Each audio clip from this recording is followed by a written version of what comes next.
alino likambo te ata baluli kitoko lopango lokumwa propriétaire kasi ya balabala eza ya moto nyonso propriété privée.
Nous, femmes de la coalition de résistance Lamuka, sommes désabusées par la continuation des pertes en vie humaine dans le chef de nos compatriotes vivant dans l'Ituri et à l'extrême est, du fait de l'agression avérée de notre nation par le Rwanda et l'Ouganda, par un des groupes armés M23, ADF, NALU et autres.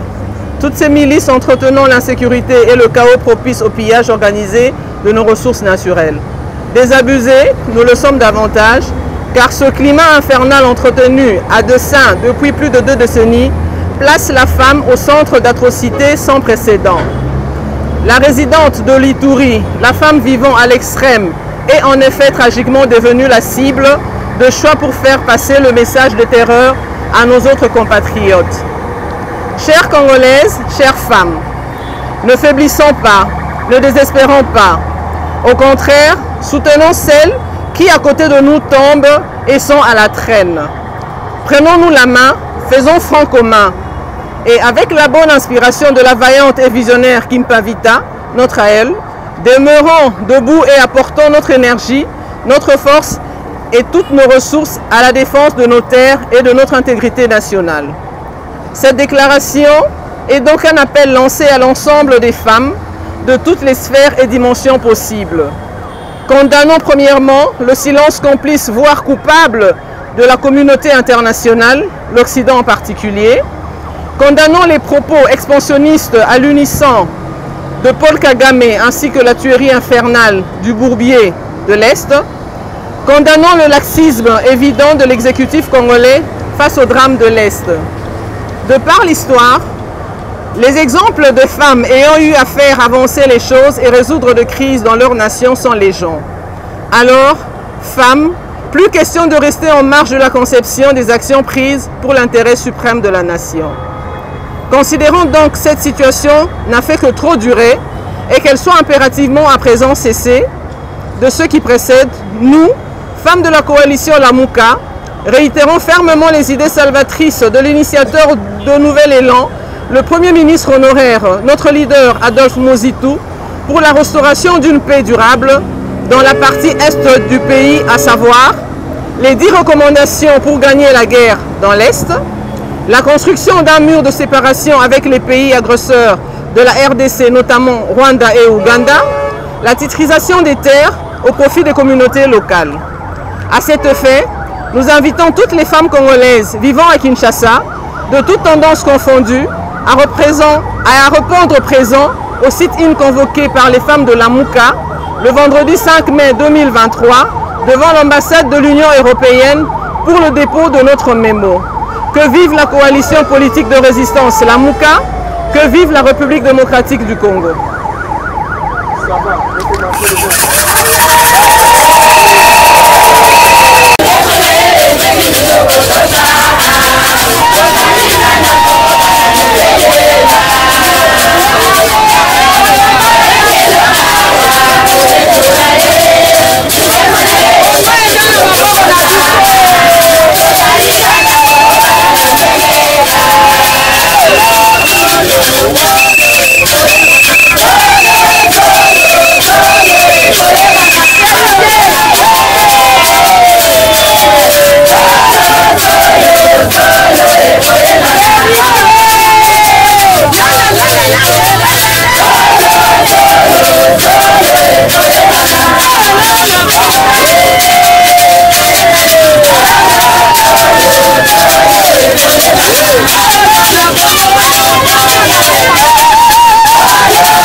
alino likambo te ata baluli kitoko lopango lokumu propriétaire kasi ya balabala eza ya moto nyonso propriété privée.